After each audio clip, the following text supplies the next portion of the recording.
Đau nhức xương khớp là một tình trạng phổ biến xảy ra ở bất kỳ độ tuổi nào. Nghiêm trọng hơn là căn bệnh này đang ngày càng trẻ hóa và gây nhiều ảnh hưởng đến đời sống hàng ngày. Có nhiều biện pháp để cải thiện căn bệnh xương khớp, nhưng việc theo phác đồ điều trị, sử dụng thêm các sản phẩm hỗ trợ và có những chế độ tập luyện, sinh hoạt đều đặn thì có thể sống khỏe mạnh với căn bệnh này một cách lâu dài. Tảo tần, vất vả khuya sớm. Hết việc đồng áng, bà Dương Thị Hà lại đi bê vác gạch để phụ giúp kinh tế gia đình. Lao động nặng thường xuyên khiến xương khớp cũng bắt đầu thoái hóa. Đặc biệt sau một tai nạn lao động cuối năm 2019, sức khỏe của bà Hà bị suy giảm nghiêm trọng, xương khớp cũng không còn duy trì được sự vững chãi như trước. Mỗi lần trái gió dở rời là chân tay xương khớp là rất là đau, mà lại bên hông với bên chân bên lưng nữa là đau lắm, cúi xuống là rất là khó khăn. Đau thế là tôi nhiều khi là không ăn được, rất là ít ngủ. Vì là chân tay đêm nó nhức lắm ấy, lắm lúc mà ngồi xuống cũng không ngồi được, mà dậy cũng không dậy được, nằm cũng không nằm được, khó khăn là phải người lâng. Tôi đi chữa chạy nhiều các nơi là không khỏi. Bởi tôi nghĩ bảo nhà đã leo người thì chớ bảo thế này, hắn còn tuổi chưa già lắm mà bây giờ chân tay đã kiểu bị như này là không đi lại được thì thật là bất tiện, là khó khăn, nhiều lúc là tiêu cực. Nghĩ nhiều lúc là chân tay đau đớn quá là nghe cũng chán. Tưởng chừng như đã buông xuôi điều trị, phó mặc cho số phận thì tình cờ bà Hà được người thân giới thiệu sử dụng cao dây đau xương. May mắn thay, sau 3 liệu trình sử dụng, tình trạng xương khớp của bà Hà đã có những chuyển biến tích cực. Tôi cũng rất bất ngờ vì là uống xong đến tháng thứ 3 là bắt đầu chân tôi đi lại được như trước, không có đau đớn gì nữa. Tất cả gia đình tôi đều phấn khởi và đi làm vẫn bình thường, đi chơi xa, vừa rồi đi xa tôi chẳng thấy đau gì nữa, đi thoải mái. Cũng gặp các vấn đề xương khớp như bà Dương Thị Hà, bà Phạm Thị The đã có 10 năm làm bạn với căn bệnh thoái hóa khớp gối. Tôi cũng theo đúng cái liệu trình, không có bỏ tắt quãng đâu. Đến liệu trình thứ 3 mà cái thì thấy nó êm, leo lên leo xuống không thấy nó sát cái đầu gối nữa. Đi lại thì thấy bình thường rồi, không đau nữa. Mà này cái chân cái khoeo đằng sau lại thấy ướt đỏ rồi. Ăn ngon ngủ yên, trái gió dở rời là không thấy có cái biểu hiện gì nữa. Cao dây đau xương được bào chế hoàn toàn bằng các cái thảo dược thiên nhiên. Cái nano hấp của nó thì nó có tới 10 các cái thảo dược. Và cái đặc biệt hơn nữa là nó có flexigo chiết xuất từ rễ của cây đau xương.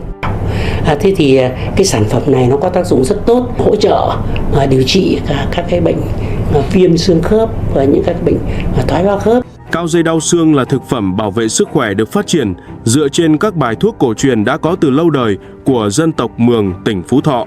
Sản phẩm được bào chế từ 100% các loại thảo dược tự nhiên, chuyên dùng để hỗ trợ điều trị các bệnh lý đau nhức xương khớp, mạnh gân cốt, hỗ trợ điều trị và giảm các triệu chứng của viêm khớp, thoái hóa, tê mỏi chân tay, thoát vị đĩa đệm, hỗ trợ đánh tan các ổ viêm, gai cột sống, tăng dịch hoạt bôi trơn, tái tạo lại mô sụn khớp. Xương khớp đang bị thoái hóa này, sụn khớp thì đang bị bào mòn này, dịch khớp giảm dần và điều này thì có thể khiến cho cô chú đau nhức dai dẳng, đi lại thì rất là khó khăn và sinh hoạt thì bị ảnh hưởng, phải phụ thuộc vào con cái và lâu dần nó còn có thể để lại cái biến chứng. Có những cô chú thì còn bị tàn phế hoặc là bị liệt vĩnh viễn suốt đời chỉ vì chủ quan từ những cái cơn đau nhức xương khớp thông thường như thế đấy ạ. Trong lúc mà cô chú đang xem livestream ấy thì nếu mà cô chú thấy lo lắng về cái tình trạng xương khớp của mình ấy thì cô chú có thể gọi vào số điện thoại đang hiển thị ở trên màn hình ấy, hoặc là gửi tin nhắn cho chúng tôi, sẽ có chuyên viên liên hệ để hỗ trợ tư vấn miễn phí cho cô chú ạ. Đừng để những cơn đau làm giảm chất lượng cuộc sống. Chúng tôi dành tặng ưu đãi giảm 40% cho 49 bà con đầu tiên đăng ký. Chương trình sẽ kết thúc ngay khi đủ số lượng. Gọi ngay hotline 0944 710 788 để nhận ưu đãi. Đừng bỏ lỡ cơ hội lấy lại sự thoải mái khi vận động. Một lọ này ấy thì mình dùng được 15 đến 20 ngày cô chú nhá. Chia ra một lọ cao dây đau xương này ấy thì chưa đến 30k mỗi ngày luôn. Chưa đến 30k để đổi lấy một cái hệ xương khớp khỏe mạnh thì quả thật là siêu rẻ và siêu hời luôn, đúng không ạ? Các cô chú mua 3 lọ thì sẽ nhận về được là 4 đấy ạ. Cô chú mua 3 lọ cao dây đau xương này ấy thì sẽ được tặng thêm một lọ chai xịt khớp này đây. Nhấc máy gọi ngay 0944 710 788 để được tư vấn miễn phí.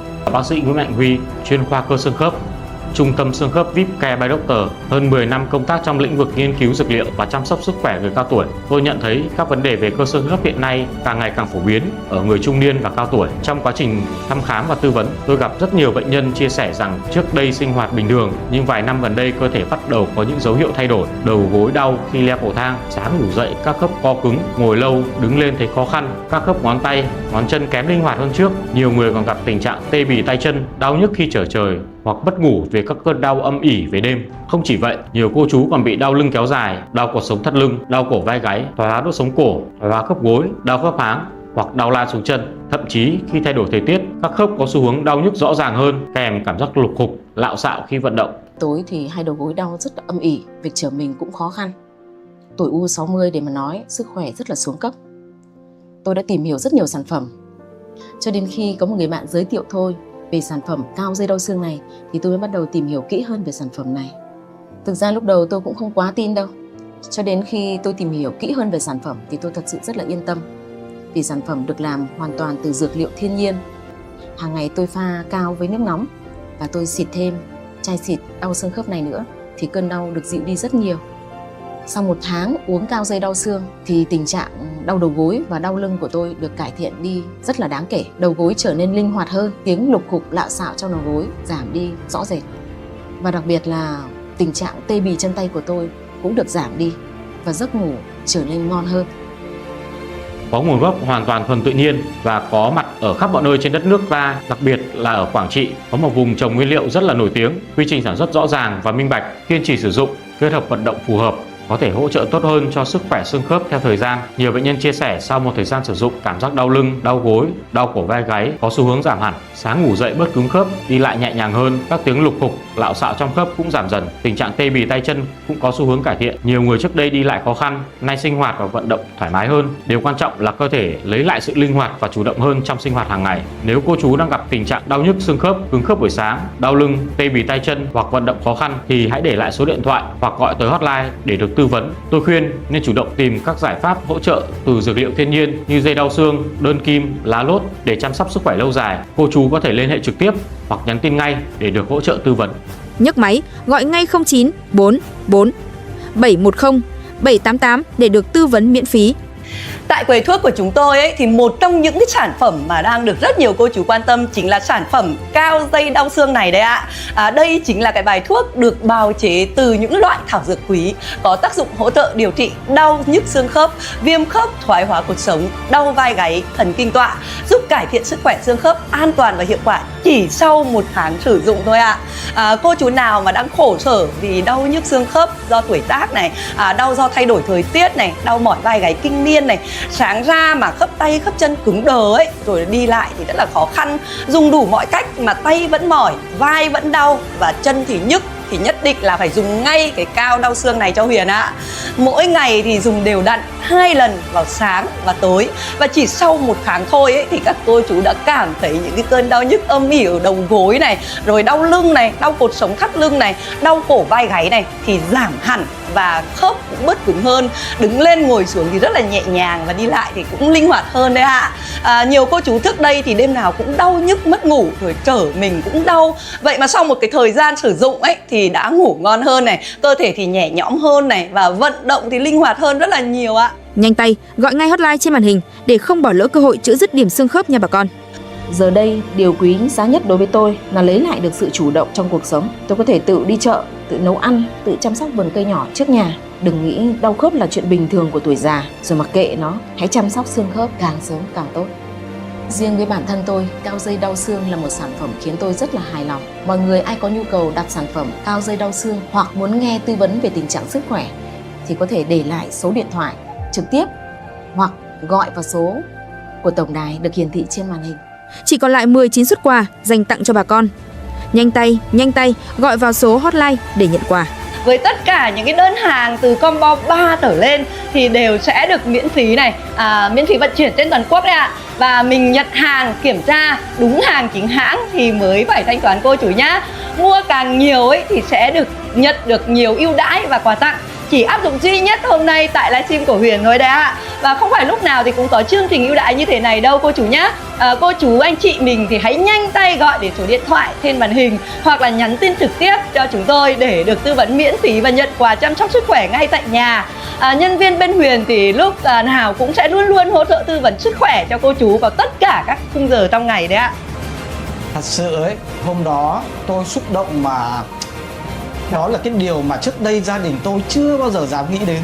Tôi là người ở bên cạnh mẹ mỗi ngày, cho nên là tôi thấy rõ cái sự thay đổi rõ rệt. Sử dụng nhiều, hiệu quả rất tốt luôn bà con ạ. Giá thành thì rất là hợp lý, nên dùng bà con nhé. Chứ đừng để cái tình trạng xương khớp bị nặng thì chữa trị sẽ vô cùng là tốn kém đấy. Hôm nay tôi chia sẻ câu chuyện của mình để mong bà con không để tình trạng đau khớp quá dài như tôi. Để mua hàng thì bà con gọi vào số nhân viên để trên màn hình mà hỏi rõ hơn, người ta tư vấn rất kỹ. Hy vọng chia sẻ nhỏ này sẽ giúp ích cho bà con. Chào mọi người nhé. Nhấc máy lên và gọi ngay cho chúng tôi theo hotline trên màn hình để không bỏ lỡ cơ hội vàng này. Thoái hóa, thoát vị, đau khớp chân tay, đau mỏi vai gáy, tê bì các khớp thì hãy nhấc máy ngay gọi đến cho tôi. Cam kết đồng hành cùng bà con đến khi khỏi bệnh. Dạ vâng ạ, đây cái sản phẩm của chú mua đây ạ. Thế là chú dùng cái sản phẩm của bên cháu 1 tháng trước rồi đúng không ạ? Thì chú cảm nhận thấy là cái sản phẩm của bên cháu như thế nào ạ? Chú cũng dùng sản phẩm này trước đây 1 tháng, chú đã mua 3 lọ, chú dùng 2 lọ rồi và cũng cảm thấy rằng là cái xương khớp rất tốt, đi lại rất bình thường và rất là khỏe, ăn cũng được. Vâng ạ. Thế là chú bị đau xương khớp thì là bao lâu rồi hả chú? Chú bị đau xương khớp cách đây 10 năm rồi. Wow, 10 năm thì là quãng thời gian cũng là tương đối là dài rồi ạ. Vậy thì trong khoảng 10 năm đấy thì chú có dùng những cái phương pháp nào mà để hỗ trợ cái tình trạng đau của mình không, hay là chỉ chịu như thế thôi? Có chứ, trước đây thì mỗi một lần đau thì chú có thể ra sang thuốc đây hoặc là mọi người cũng hỗ trợ chú, giới thiệu cho chú những cái sản phẩm mà gọi là dân gian hoặc là các cụ đã từng dùng và chú cũng đã dùng nhưng mà cũng không cảm thấy là nó chưa được tốt lắm. Dạ vâng ạ. Thế là làm sao mà chú biết đến cái sản phẩm ở bên cháu để mà mua cái sản phẩm cao đau xương này ạ? Bởi vì là cũng có rất nhiều người dùng rồi nhưng mà đến sau đó là chú cũng tìm thử, chú mua 3 lọ, chú dùng 2 lọ. Trong khi mà phát được 2 lọ rồi thì chú cảm thấy rằng là sức khỏe của chú tốt lên rất nhiều. Dạ vâng ạ. Xương khớp cũng gọi là đi lại. Vâng. Tập thể dục không đau nữa. Thế cho nên là hôm nay là chú quay trở lại để mua đúng không chú? Hôm nay thì chú muốn mua bổ sung thêm để tiếp tục uống. Dạ vâng. Chú ơi, hiện tại thì cháu đang livestream để bán hàng cho những cái cô chú mà cũng bị đau xương khớp giống như chú ấy. Thì là cháu thấy là chú dùng sản phẩm này có hiệu quả rồi đúng không ạ? Đúng thì rồi. Nhờ chú là có thể chia sẻ một vài điều đối với những cái cô chú đang bị lạnh khớp. Ôi hay quá nhỉ. Cháu lại đang livestream. Đây ạ, màn hình của cháu đây ạ. Nhân tiện mà cháu đang livestream thì chú muốn chia sẻ với mọi người một chút. Tôi là Vinh, tôi đến mua thuốc đau xương khớp này của cháu bảo tôi cho lời khuyên. Do vậy tôi có một vài lời khuyên đối với các ông bà nào đang xem livestream mà các vấn đề về xương khớp như tôi, kiểu như là đau nhức khớp gối, đau mỏi thắt lưng, cột sống, cổ vai gáy hay bị thoái hóa khớp, loãng xương, gút, viêm khớp dạng thấp và thoát vị đĩa đệm thì tôi khuyên mọi người lên sử dụng sản phẩm cao dây đau xương khớp này. Mấy vấn đề này để lâu sẽ rất nguy hiểm, nếu ai bị rồi thì nên dùng sớm để không bị nặng hơn. Để nặng hơn ảnh hưởng đến khả năng đi lại phải phụ thuộc vào con cháu, hỗ trợ sinh hoạt thì rất khổ. Còn ai chưa bị thì cũng nên dùng để đề phòng từ sớm, phòng ngừa từ sớm. Tôi thì tôi hay mua sản phẩm của cháu. Mọi người yên tâm là sản phẩm chính hãng và từ thảo dược thiên nhiên an toàn nên không có hại. Tôi dùng với mọi người cùng xung quanh tôi cũng dùng rất nhiều. Tiện nay cháu nó đang livestream giới thiệu có ưu đãi quà tặng thì mọi người tranh thủ mua kẻo hết ưu đãi thì giá sẽ cao mà không được tặng lọ xịt giảm đau khớp này đâu. Dạ đây ạ, đây lọ xịt của Hương đây ạ. Tôi dùng cái xịt giảm đau khớp này cũng thích lắm, dễ dùng mà cải thiện đau nhức xương khớp cực tốt. Rồi, cháu cảm ơn bác rất là nhiều ạ. Rồi, những cái chia sẻ của bác thì sẽ rất là giúp ích cho những cái cô chú, cô bác mà cũng đang bị xương khớp giống như là bác Vinh đây ạ. Vâng, để cháu lấy cho bác sản phẩm nhá. Đây ạ, đây là sản phẩm của bác thì bác về bác dùng ấy thì có hiệu quả thì lại tiếp tục qua đây để cháu lấy thêm bác nhá. Cảm ơn cháu nhé. Vâng ạ, cháu chào bác ạ. Cháu cảm ơn bác rất là nhiều ạ. Đấy, người thật việc thật, trải nghiệm thật luôn nhá cô chú ơi. Cho nên là những cô chú nào mà mình đang bị đau nhức xương khớp 5 năm này, 10 năm này, thậm chí là 20 năm mà đã uống đủ các cái loại thuốc, dán đủ các loại cao, xoa đủ các cái cách mà sáng dậy khớp vẫn đau, lưng vẫn nhức, vai vẫn mỏi, đứng không vững, đau cột sống thắt lưng, rồi đau đầu gối, leo vài bậc cầu thang thì đã nhăn mặt, thì nhất định là phải dùng cái sản phẩm cao dây đau xương này cho Dược Sĩ Huyền nhá.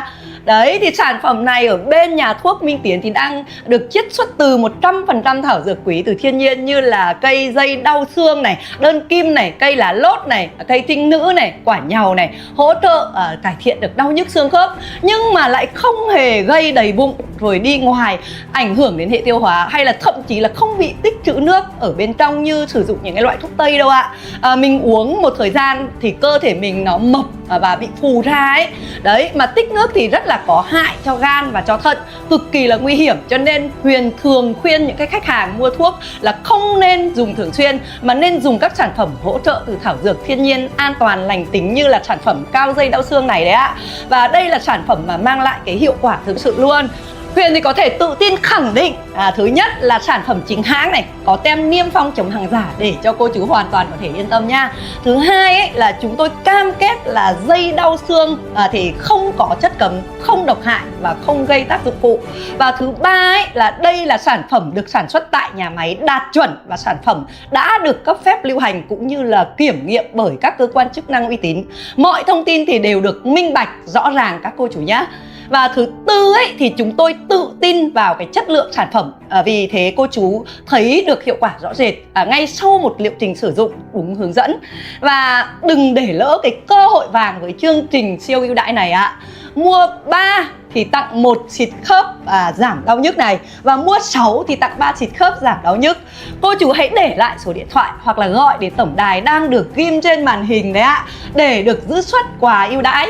Và ưu đãi và phần quà này thì có hạn, chỉ áp dụng khi mà cô chú mua hàng tại live của Huyền thôi. Nếu mà tắt live ấy, thì chương trình ưu đãi sẽ không còn hiệu lực nữa nha cô chú. Cô uống cái cao này 3 tuần là thấy đỡ đau khớp gối với lưng thì mua uống thêm hả con? Dạ vâng, đúng rồi cô ơi. Cô uống mà thấy xương khớp của mình giảm đau nhức là cơ thể mình đang có sự chuyển biến tốt đó cô ạ. Cô có thể mua thêm cho con combo siêu tiết kiệm là 6 lọ cao dây đau khớp này nhá. Và Huyền sẽ tặng thêm cho cô 3 lọ xịt khớp giảm đau để mình có thể duy trì cho tốt và thấy được hiệu quả rõ hơn nha cô. Những cô chú mà đang bị đau nhức xương khớp, đau lan từ lưng này, xuống mông này, đùi này, bắp chân này, nhất là về đêm thì bổ sung cao dây đau khớp này cho Huyền. Và cách sử dụng thì cũng vô cùng rất là đơn giản và tiện lợi nha cô chú. Cô chú thì hòa tan một lượng cao dây đau xương vào nước nóng và phải theo nhu cầu. Nó là cái dạng cao cô đặc ấy cô chú ạ. Cho nên cô chú dùng khoảng 1-2 thìa là được thôi. Và sau đó thì mình khuấy đều lên khi sử dụng. Và một ngày thì cô chú anh chị uống 2 ly, chia làm 2 lần vào sáng và tối cô chú nhá. Hiện tại thì Huyền đang thấy có rất nhiều cô chú đã để lại số điện thoại rồi đây. Huyền xin phép được đọc tên chốt đơn nhanh cho mình nhá. Chốt đơn cho chú Quốc 6 lọ cao dây đau xương, cô Kim Loan 6 lọ. Dạ vâng, chốt đơn cho chị Tú combo 3 lọ ạ. Chốt đơn cho chú Nghĩa 6 lọ luôn đấy ạ. Và chốt đơn cho cô Bích Liên cũng 6 lọ ạ. Chú Toàn cho chú 3 lọ về Sóc Trăng. Dạ vâng, con đã thấy số điện thoại của chú rồi đấy chú ạ. Rồi, còn cô chú nào mà muốn đặt hàng thì mình nhanh tay giúp Huyền nhá. Số lượng quà tặng thì có hạn thôi ạ. Và trước khi mà Huyền kết thúc cái buổi livestream ấy hôm nay ấy, thì Huyền muốn nhắn nhủ với những cô chú nào mà đang bị đau nhức xương khớp kéo dài nhiều năm ấy, thì đừng tiếp tục chủ quan nữa ạ.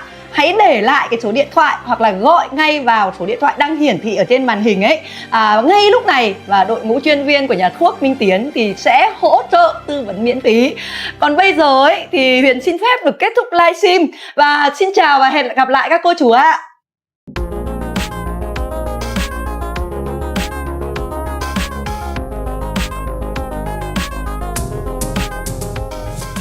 Hey everybody, this is Russ from Retro Game Core. I got my hands on the Retroid Pocket 6. We're going to do an impressions video here today. As the name implies, this handheld is the successor to the Retroid Pocket 5, which came out all the way back in 2025. And like with many other major Retroid releases, this one redefines what it means to be a mid-range handheld. The RP6 has a Snapdragon 8 Gen 2 processor. That's the same chip that we've seen in a bunch of other high-end handhelds over the past couple of years, but this time it's coming at a more affordable price point. This one starts at $230 before shipping. I've only had the handheld for about 24 hours, so this is going to be an impressions video. I'm going to poke and prod it as much as possible and mostly focus on things like the look and feel of it, those things that I can figure out in that first day. Then wait about a week and I will do more thorough testing and release a final review. But I can also say right off the bat that there's a lot going for the Retroid Pocket 6. It seems to be an improvement over the Retroid Pocket 5 in many significant ways with no major drawbacks. The real question is going to be whether or not this is worth it for you to upgrade if you've already got something similar already, or whether or not this mid-range price point is the best match for you. Grab your favorite snack and drink and let's go ahead and get started.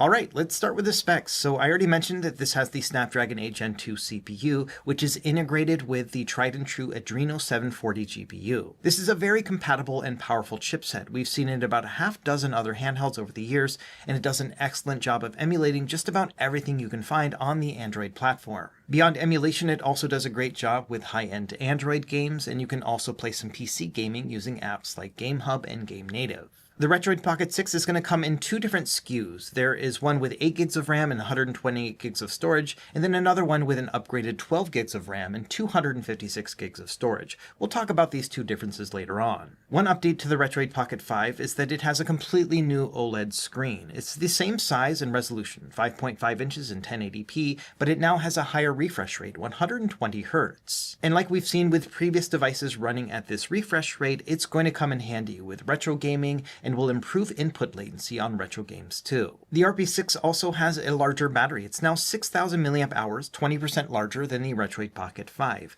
It also supports a 27-watt fast charge, and I was able to test that, and I was getting somewhere between 25 and 26 watts when I was charging it earlier today. It's also worth noting they've made some updates to their software that allow you to fine-tune your charging experience. You can change the overall volts and amps of your charging input, and you can even set it to an 80% charge limit, which will extend your battery life. And like we've seen with previous devices, they have a charging separation option, which will allow you to plug it in and play without having to charge the battery at the same time. In terms of weight, it's 305 grams, or a little bit under 11 ounces. This is about 30 grams heavier than the Retroid Pocket 5, likely because it has a larger battery. We've also got some nice connectivity improvements thanks to the Snapdragon 8 Gen 2, so this now supports Wi-Fi 7 and Bluetooth 5.3, and the USB port can also be used for DisplayPort out at 4K and 60 Hz. I didn't get a chance to test video out in this video, but I will put it in my final review. Same thing with battery life testing. That is something that takes a little bit longer to fully test. Like with other Snapdragon 8 Gen 2 systems, this one is running Android 13, and it's got a couple other features like a 3.5mm headphone jack, a microSD card slot, as well as a rumble motor. Now there are two different price points for this device depending on the amount of RAM and storage that you want. The base model has 8 gigs of RAM and 128 gigs of storage. This is the one that we'll be looking at here today, and the retail price is $230 before shipping. If you want to upgrade to 12 gigs of RAM and 256 gigs of storage, that's going to set you back $280 before shipping, so there is a $50 price difference between the two. It's also worth noting that as of making this video, the device has been available for pre-order for a couple months now, and it's just now starting to ship next week. If you were to pre-order one right now, they're saying that it's going to be shipping out in early March. So bear in mind that due to demand and previous orders, there is going to be a bit of a wait if you were to pick one up right now. And that is likely going to stabilize in the future unless these RAM and storage prices get even worse in the coming months. They're offering 5 different color options, and you can see them here: black, silver, and 16-bit, as well as orange, which I've always thought looks a bit more yellow, and then also a light purple option. Today I'll be testing out the silver one, but I also pre-ordered the orange one for myself myself, and I'm likely going to wait until that orange one is fully delivered before I make my final review. That way I can compare the two different color options. Now you might be wondering whether or not 8 or 12 gigs is the best fit for you, and I personally think that if you're going to be focusing on emulation specifically, even the high-end stuff, PS2 and Switch and Wii U, then 8 gigabytes of RAM is generally going to be okay. There might be a couple games here or there that might struggle with that amount of RAM, but for the most part, the vast majority will be absolutely fine with 8 gigs. For me, I think that the 12 gig model is really only going to help if you're looking for additional internal storage up to 256 gigs, but then also if you're going to be playing PC games via apps like Game Native and Game Hub, because those are more RAM intensive. But I think that most people are going to be fine with 8 gigabytes of RAM if you're going to be focusing on emulation, and you can save yourself $50. Now, one unique thing about the Retroid Pocket 6 is they are now offering 2 different control options. So you can have the D-pad up top or the stick up top, and you can choose that in either an 8 gig or 12 gig configuration. This is the first time that we've seen a major handheld have a feature like this, and I think it's awesome. It's probably a nightmare in terms of logistics for Retroid, but I am so glad that they did it. Now, the placement of the D-pad and analog stick are super subjective, and I think it's a very personal choice, but for me, I'm going to be going with the stick up top option for my own model, and that's because with the Snapdragon 8 Gen 2, I'm going to be able to play some of those additional systems that you can't play fully on the Retroid Pocket 5, and most of those systems were analog stick centric. So the way I see it, it makes more sense to put the analog stick up top because certain systems, going back all the way to the Nintendo 64, but then including GameCube, PS2, Switch, and Wii U, all those just do better with the analog stick up top because it feels more natural. And that's what I'm going to be focusing on when I play the Retroid Pocket 6, and that's why I chose the model on the bottom that has the analog stick up top. If you're going to be focusing on retro games, those that use the D-pad primarily, or you're going to be focusing on D-pad-centric types of games, for example, precision platformers, or maybe potentially more PSP gameplay, then I think the D-pad up top makes a lot of sense too. At the end of the day, I just think it's great that we even have this option in the first place with a high-profile handheld like the Retroid Pocket 6. So let's take a look inside of the box, and of note, this one was sent over by Retroid for review, but like with all my videos, all opinions are my own. They're not going to see this video ahead of time, and no money was exchanged in any way. Inside the box, it's super simple, much like with their other devices, so you've got a diagram as well as some specs for the device, and then basically the device itself as well as a USB-C charging cable. So let's talk about my first impressions with the Retroid Pocket 6, and number one, with this particular model, is this kind of sparkly silver color, and it reminds me of a 90s style handheld, and I think it looks pretty cool. The texture itself is quite slick, as you can see here, again reminiscent of something a little bit older, and I do have to admit that I kind of miss the bumpy texture that we had on the back with the Retroid Pocket 5. Here's a quick comparison between the two, and you can see that yes, there's a bumpy texture on the back of the RP5 and nothing like that on the RP6. Same thing with the triggers. The RP5 had a little bit of a grippy texture that I really loved, and these on the RP6 are a bit more sleek. I ended up asking the company about this just because it felt like a step backwards. Aesthetically, I think it looks better, but I also think that it feels a little bit slick. They said that the way that they paint this shell didn't allow them to use a bumpy texture because the paint covered up the bumps, and then it just made it a little bit soft and weird, and so they took away the bumpy texture altogether in favor of this paint job.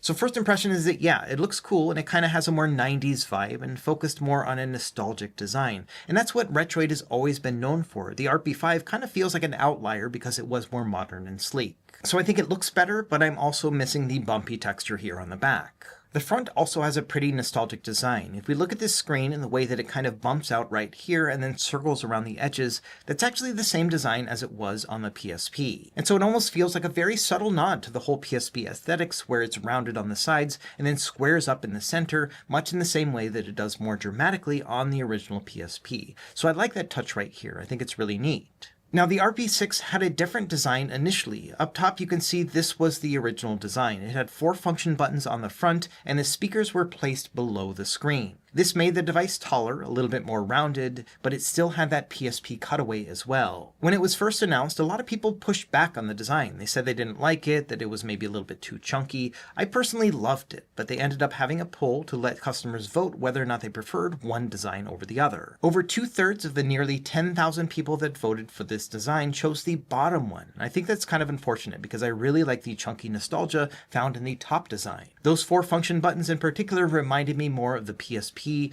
The bottom design just looks more like a Retroid Pocket 5 and a couple little upgrades to it, and I think that's what we have to work with here today. To be fair, it is an excellent design. It's kind of got a tried and true look to it. It's comfortable to hold, it's got these nice ergonomic bumps on the back, but part of me also just misses these 4 buttons and the 2 speakers down below. I think it would have just been a more overall nostalgic experience and felt more Retroid, if that makes any sense. In terms of size, this is about exactly what you would expect. It's about the same size as the Retroid Pocket 5, maybe a little bit taller and slightly wider, but overall it's almost a dead ringer. The big difference here is that we've got a choice between the placement of the analog stick and the D-pad.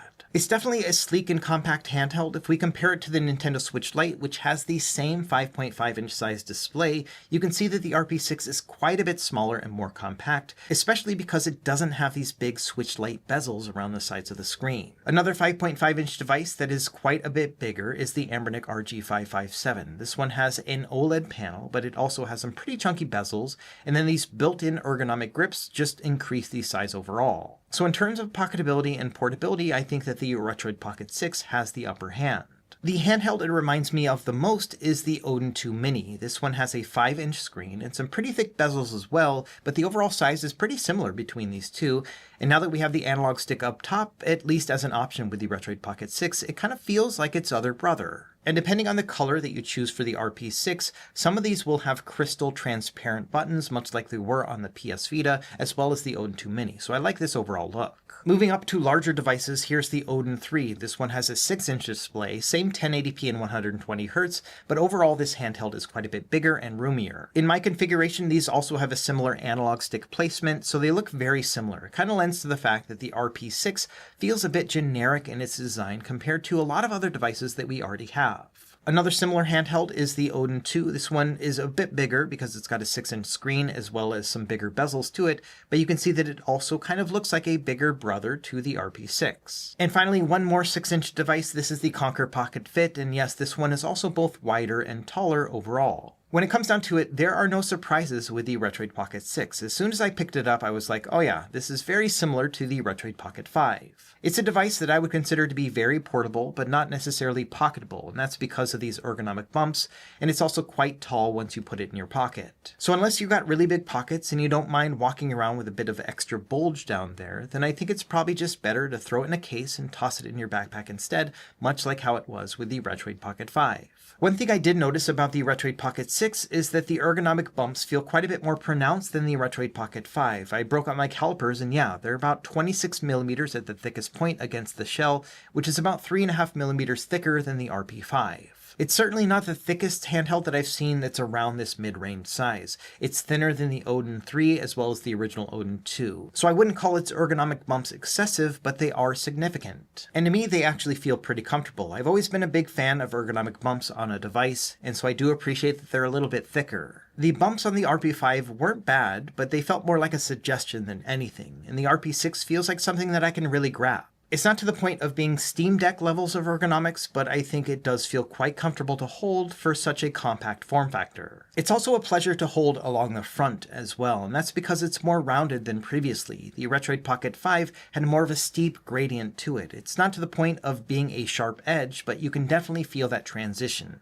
And I think that the Retroid Pocket 6 just softened that overall feel, so overall I think it is better on the front as well as the back for me. Putting it all together, I would say that this design is good. It's comfortable, it's rounded in all the right places. I like these ergonomic bumps, but it is a little bit unexciting compared to other devices we've seen over the past couple years. It definitely feels more like a subtle upgrade over the Retroid Pocket 5, mostly in specs more than anything. So let's talk about the controls. We're going to start with the analog sticks since they're up top. These are the same sticks that we've been seeing for years from companies like Retroid and AYN. They are Hall sensor sticks and they've got a nice range of motion to them. They are a little bit small, but the caps themselves can be pulled off and you can replace them with 3D printed options that I've shown on this channel before. You can even buy some larger sticks like for the Odin 3, they're going to work on this post as well. That's one of the nice things about these sticks is that they can be changed out and they're universal. Now the caps themselves I think are great. They're the same caps as far as I can tell as the Retroid Pocket Flip 2. They have a nice grippy texture to them. I think they feel excellent. So overall, yes, I like these sticks. If we go into the top-down menu, we can change out the LEDs around the analog sticks too. You can change out to whatever color you'd want and adjust the brightness and saturation, or you can just turn them off if you don't want to see them either. As far as the actual input, it feels excellent. I've got a wide range of motion here, no cardinal snapping. The dead zones are very small. It's got a circular input, and I think it feels very smooth. So overall, like we've seen with previous devices, these sticks are great, and you can calibrate them in the settings if you want to tweak them a little bit more. Now let's talk about this D-pad. It's almost identical to all the other D-pads that we've seen from Retroid over the past several years. It is a PS Vita style D-pad. It's got a very PS Vita style look to it as well because of these crystal transparent buttons. Like with the others, this is a dome switch D-pad. It feels very good, very accurate, and it doesn't have the same amount of cushiness you would get from a rubber membrane, but it is very nice and satisfying and quiet. In terms of practical use, it's going to pass most of the tests that I normally will do on this channel. For example, with Contra, I can press down and then rock it left and right lightly and the character won't move. It's great. This means that I can mostly avoid accidental diagonals on some of the more sensitive games like Contra and Tetris. If I want to give it more pressure and actually push it to the point that it's going to click in one direction or the other, I can definitely make the character move, but I love the fact that we get that forced feedback. And this is exactly how it is with a bunch of other handhelds, especially those from Retroid and AYN.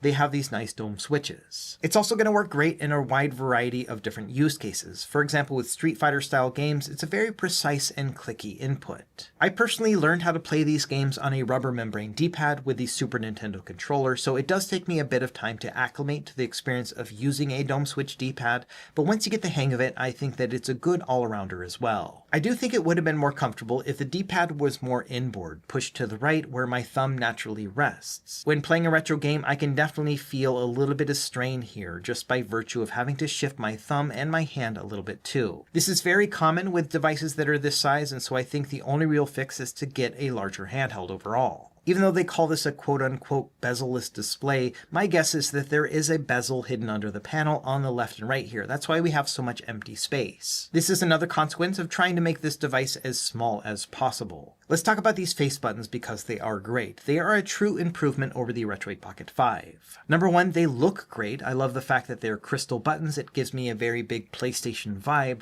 but they also feel great. They are super quiet. They push down really nicely. They're rubber membrane, and they have a really nice and clicky feel to them. One of my main complaints about the Retroid Pocket 5 is that these buttons were a little bit loud and clacky, and the Retroid Pocket 6 buttons feel silent by comparison. They're not actually silent buttons, but between the two, they are a lot quieter. In fact, let's do a quick sound test comparing the Retroid Pocket 5 to the Retroid Pocket 6 and a couple other handhelds sprinkled in.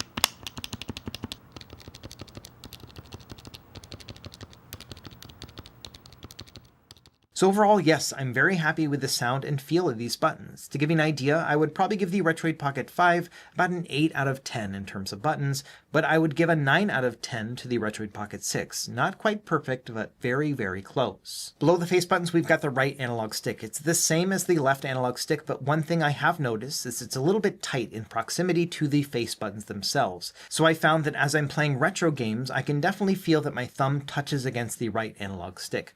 Not a big deal, and not a deal breaker in any way, but it is something that I noticed, much like with other handhelds that are this size. Also on the front, we've got our select and start buttons, as well as our home and back buttons in Android, the exact same design as we saw on the Retroid Pocket 5, and then finally we've got our 2 stereo speakers. Let's do a quick audio sample with various games so you get an idea of what it sounds like. I don't want to temper your expectations too much, but I will say that they sound pretty much the same as the Retroid Pocket 5 and the Flip 2. And like with those handhelds, they're not the best speakers in the world, but they do get the job done.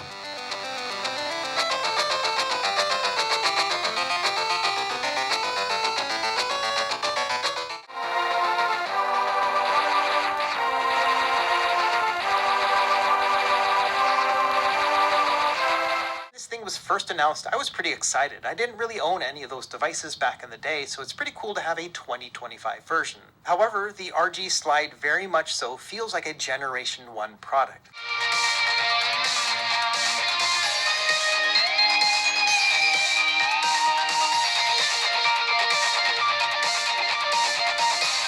So in the end, I would say the audio quality is acceptable, but not exceptional. I can hear a difference between the high, mids, and lows, and everything feels pretty balanced, but there are parts where it feels a little bit muffled, especially with dialogue, and I do wish that they had an audio mixer within Android settings so that we could tweak it ourselves. I don't want to harp on this too much, but I also miss the fact that the original design had these speakers placed below the screen, because as I'm holding the device, I cover up the speakers a little bit with the palms of my hands, and this wouldn't have been a thing if we had had that original design. Moving up top, we've got our volume up and down, as well as our sleep and power button, and then we've got these shoulders and triggers, and these are also excellent. The shoulder buttons are clicky, but not too loud, and the trigger buttons are an analog input. They feel great. They've got a nice balance to them in terms of overall size and throw. I think they are excellent small-sized triggers. I think the best compliment that I can give to the overall control experience is that it kind of gets the job done when playing a first-person shooter game, even without a grip. I always consider these types of games to be a nightmare on the Retroid Pocket 5 just because the analog sticks were both down below and everything felt very imbalanced and off-kilter, and this one feels a lot better to me. I think the ergonomics can probably be improved even more with a 3D printed grip or even the official one from Retroid, which I will test as soon as I can, but in a pinch I can still play it on its own, which is a great sign. On the bottom, we've got our microSD card flap, so this pulls out right here. You can see I put a card in here already. Then we've got our headphone jack as well as a USB-C port for charging and video out. On the back, we've got two buttons that can be programmed however you would like, and my best compliment for them is the fact that I didn't really notice them until I actually started looking on the back, and I think that's a great thing. The placement overall is excellent. I can kind of feel it, but as I'm actually playing a game, I don't really notice it, and I don't press them accidentally, which is a win-win. You can program them in the software for basically anything you would like. Any other button on the device will work here. Other than that, on the back, we've got our Retroid Pocket logo and then the cooling system, so our fan intake in the center, and then the exhaust, which comes out mostly on the right side. Next, let's talk about the screen, and first things first, it's very bright. It gets up to 550 nits, and it makes it excellent to use outdoors. Now, as I'm recording this here in Hawaii, it is a bit cloudy, so it's not a full-on direct sunlight comparison, but you can see that it's very easy to use outdoors. We've also got a wide range of brightness. Here we are at 100%, but in general, I've been playing at around 50 or 60% brightness, but it also gets quite dim too. If we go all the way down, it gets very hard to see, which means it's going to be excellent to play in a dark environment too, so a great range overall. As far as saturation and color temperature, I think it also looks very good. It's nice and balanced,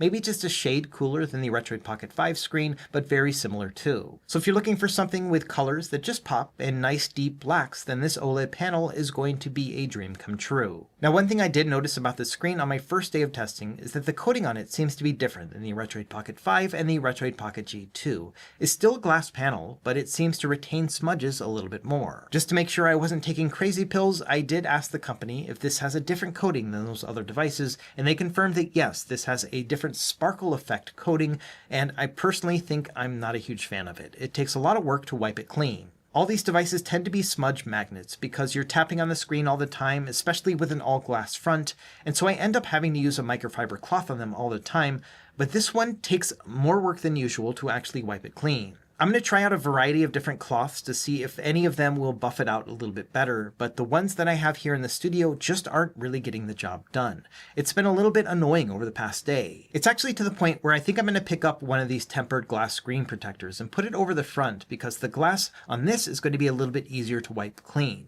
And so even though I don't like putting a screen protector on an all-glass front like this just because it makes it a little bit thicker, the fact that I'm even looking into doing this says something about this screen in general. I do realize that I am a picky guy when it comes to this stuff. It's kind of the theme of this entire channel, and you may not care about it at all, but it is one thing that I noticed that this screen does retain more smudges than I would like. Now, one question that people have been asking me about this screen is whether or not it has heavy PWM flickering. That is when you will see a black flicker across the screen. It's a way of reducing brightness, and some people get headaches from it, much like they would with a CRT television. And so I tested it against the Anbernic RG557, which probably has the worst PWM flickering that I've seen on a handheld to date. So to start, here they are both at max brightness, and number one, you will see the RP6 is brighter than the RG557, but at max brightness, you usually will not see PWM PWM flickering because it's not using those black lines, and so this is going to look just fine. As we start to reduce the brightness down to about 50%, you can see the flickering on the RG557. Now, the naked eye usually cannot see this at all. I'm filming at 30 frames per second, so that's why it's being picked up on camera. Either way, you can see that the Anbernic is getting PWM flickering, and the Retroid Pocket 5 doesn't have any visible flickering at all. Same thing if we drop it down to 25% brightness, you can see that the flickering is even heavier on the Anbernic RG557, but I'm still not seeing anything on the Retroid Pocket 6.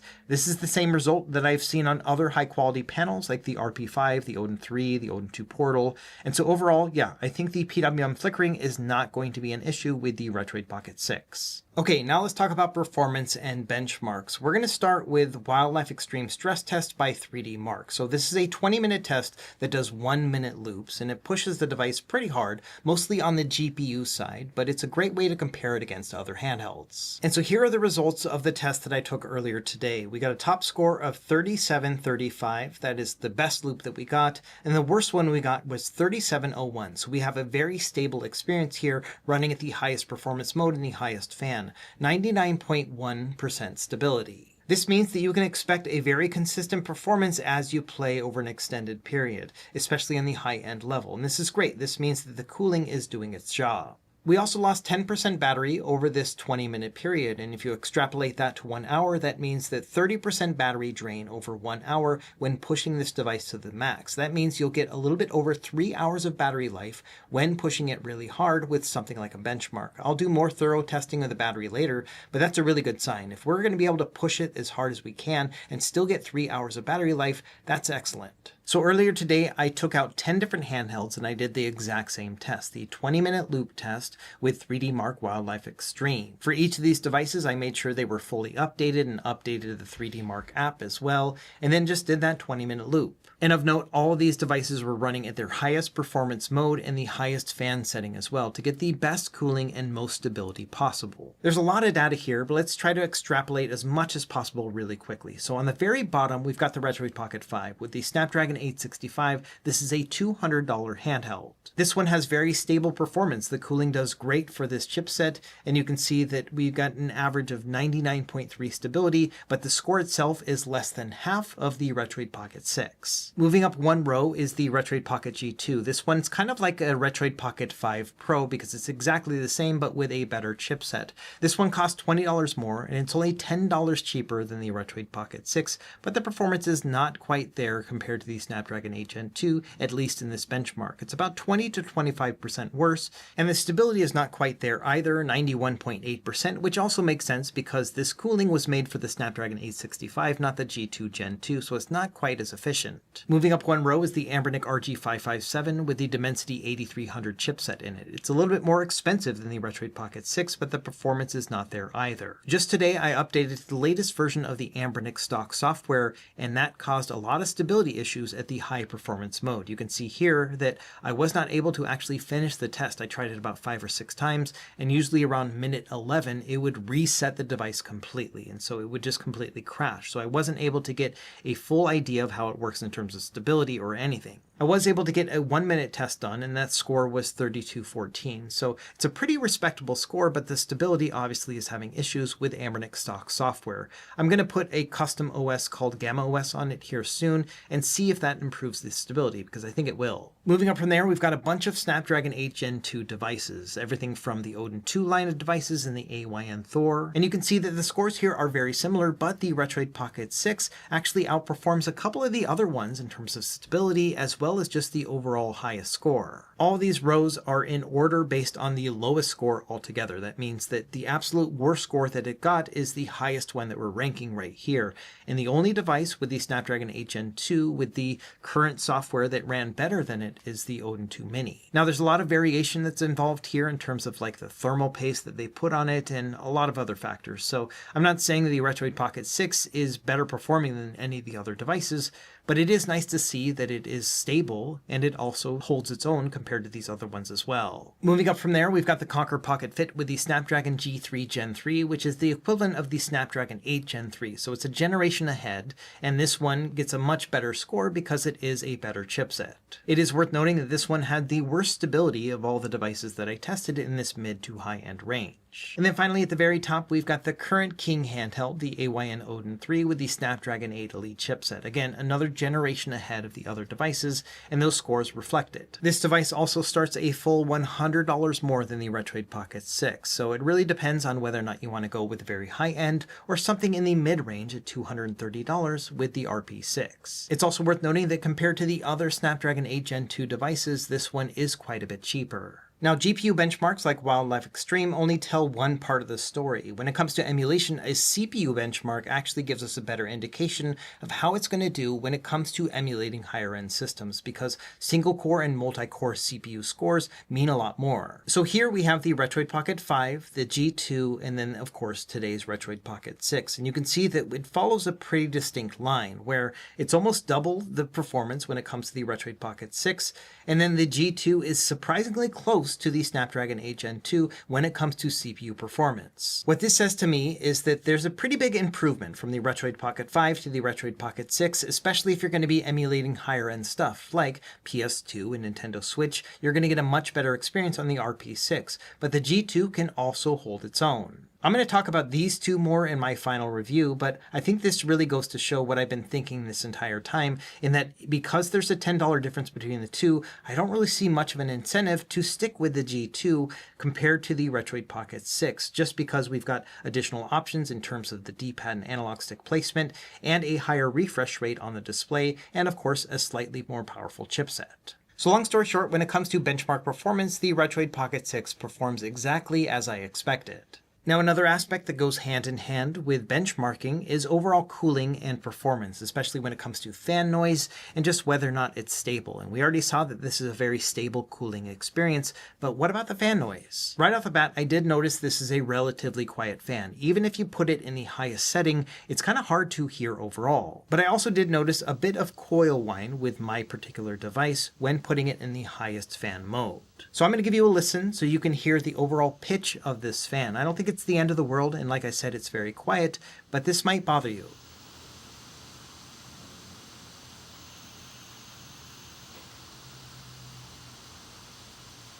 Thankfully, it is a quiet fan, especially compared to other similar models. For example, the Odin 3 feels like a jet engine by comparison. Here's another sample.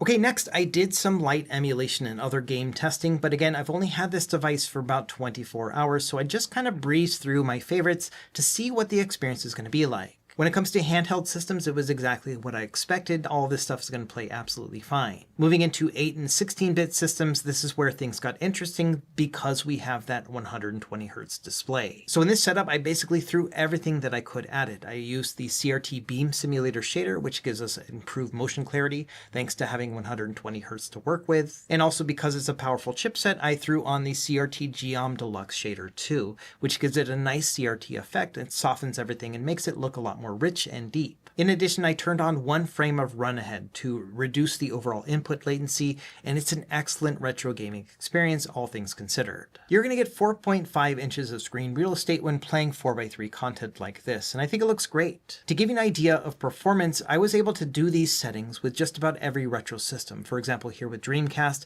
I'm playing it here in an upscale 1080p with widescreen hacks turned on, but then all the other stuff in RetroArch that I threw at it. The CRT Beam Simulator shader plus the CRT Geom Deluxe, and then 1 frame of run ahead, and everything's running really well. The only system in RetroArch where I had to make an adjustment to this overall setup was Sega Saturn using the Beetle Saturn core, which is very demanding. The only change I had to do with this setup is that I had to turn run ahead off because it was just too demanding for the CPU, but I was still able to use CRT Beam Simulator as well as a CRT Geom Deluxe shader.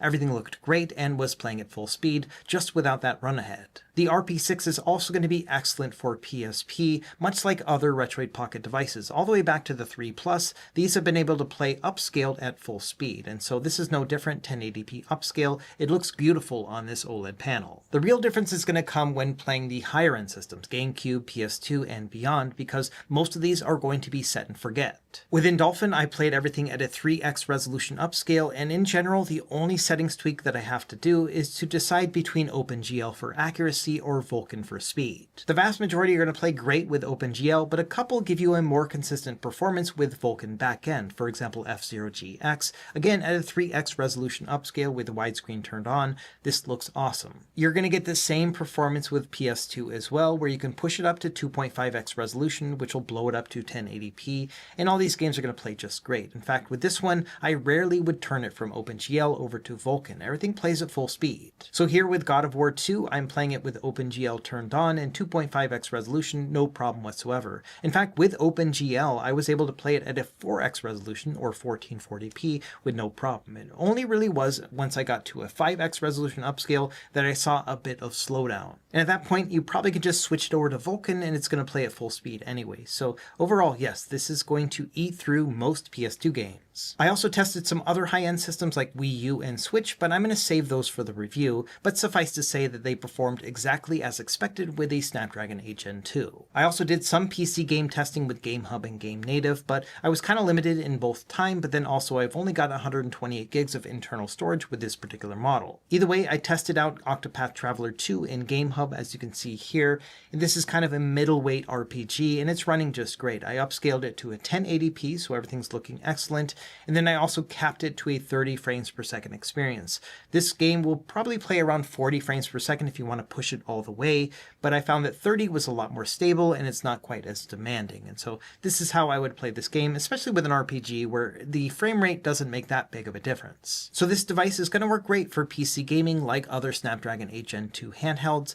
but beware that, it only maxes out at 256 gigs of internal storage, so you're not going to be able to put a ton of PC games on it since those have to be stored internally. I also tested out some native Android games, mostly to get a feel for the controls and then whether or not these games are going to work properly. So here is Destiny Rising with the highest settings possible on this device, and it's running absolutely fine, 60 frames per second. Like I said before, having the analog stick up top really helps in terms of controls when playing FPS games, and so I could see myself playing more Destiny Rising in the future on this particular handheld. I also tried out Grid Legends here, highest settings possible, and also downloaded the high texture packs. Everything is running great here as well. All the controls work perfectly. And then finally, to round out my first day of testing, I did some game streaming as well, both locally and in the cloud.